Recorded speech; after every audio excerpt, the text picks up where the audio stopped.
My life and struggles are an open book. Pero ni minsan, hindi ako tumalikod sa kahit anong akusasyon o paratang laban sa akin. Hinarap ko hindi lamang kaso, kundi ang kaparusahan.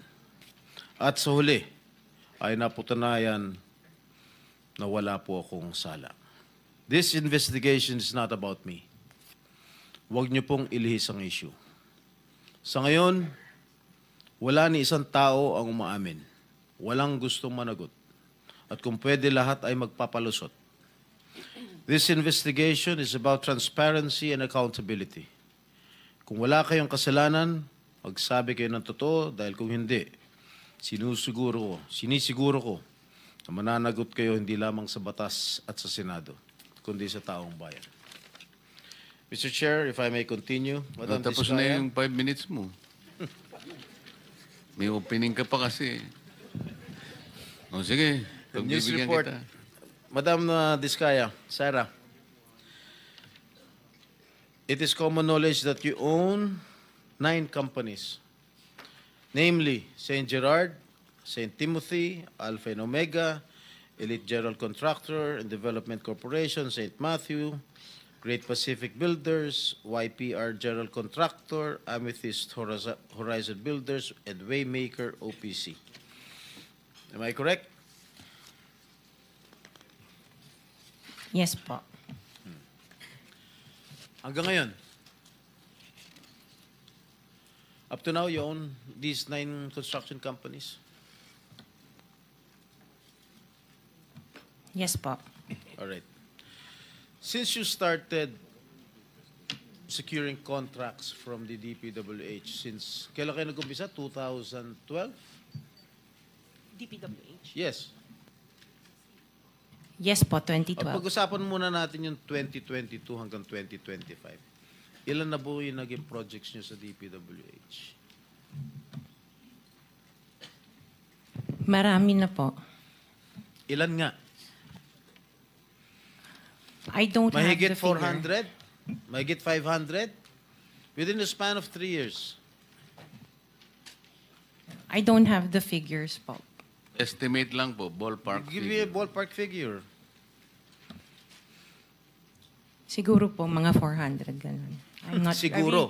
I'm really not sure. Okay. I don't have the figures with me. Sa loob, sa bawat taon, ilang bidding ang sinasalihan mo? Marami po kaming sinasalihan na bidding. All flood control projects? No po. Ano pa yung mga projects? Buildings, kalsada, Nationwide or only in Metro Manila? nationwide po. Nationwide. All right. Pero yung bulk ng mga projects na award sa'yo ng DPWH, mostly sa Metro Manila. Am I correct? Hindi po, sa probinsya po. Sa iba-ibang lugar. No, the bulk of your contracts. Here in Metro Manila? No po, outside Metro Manila ang Where marami. where outside? Where outside of Metro Manila? We have in Romblon, Cebu, Bohol, Bacolod, Zamboanga. Hindi naman po kami namimili ng lugar. Migos Project? Wala po. Sigurado ka? Opo, Kaya definitely. ka dahil pag meron kami ma-discover na may ghost project, pakukulong kita rito. Minimum totoo. Wala po talaga. Meron ka mga pictures na lahat ng mga proyekto ginawa mo? Yes po, meron po kami. Lahat ng mga 400 projects, meron kang litrato? Yes po. O i-submit mo rito sa committee. Okay po. Okay. Sa mga bidding na sinasalihan mo ng mga kumpanya mo, itong 9 na kumpanya, ilang beses kayo nanalo?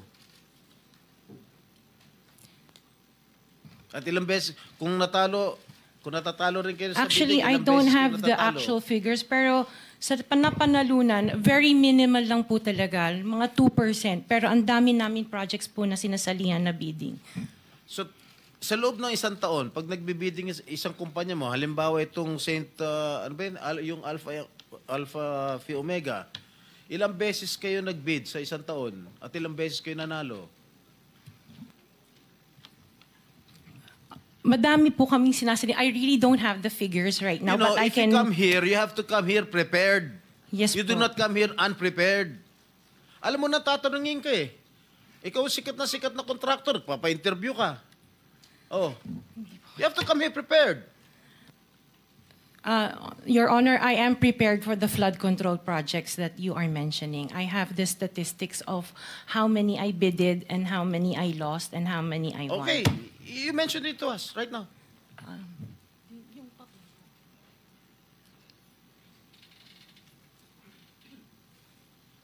You are asking her to relate the 400. No. Parang mahirap naman yata. Hindi. 400. In 2022, I bidded for 491 projects. This is just for the flood control, Your Honor. How many projects for 491. 191? 491. I joined the bidding. Po. Oh. This is in 2022. I only got 71 projects from the 491 na sinalinan ko po. 71 only. How many companies? Itong This is siyam? just for Alpha and Omega Oh, po. what about the other companies? What about the other 8 remaining companies that you own? I don't have the statistics Oh. for that because I was only called as Alpha Wait, and Omega. You admitted earlier when I asked you if you own these 9 companies and you answered in the affirmative.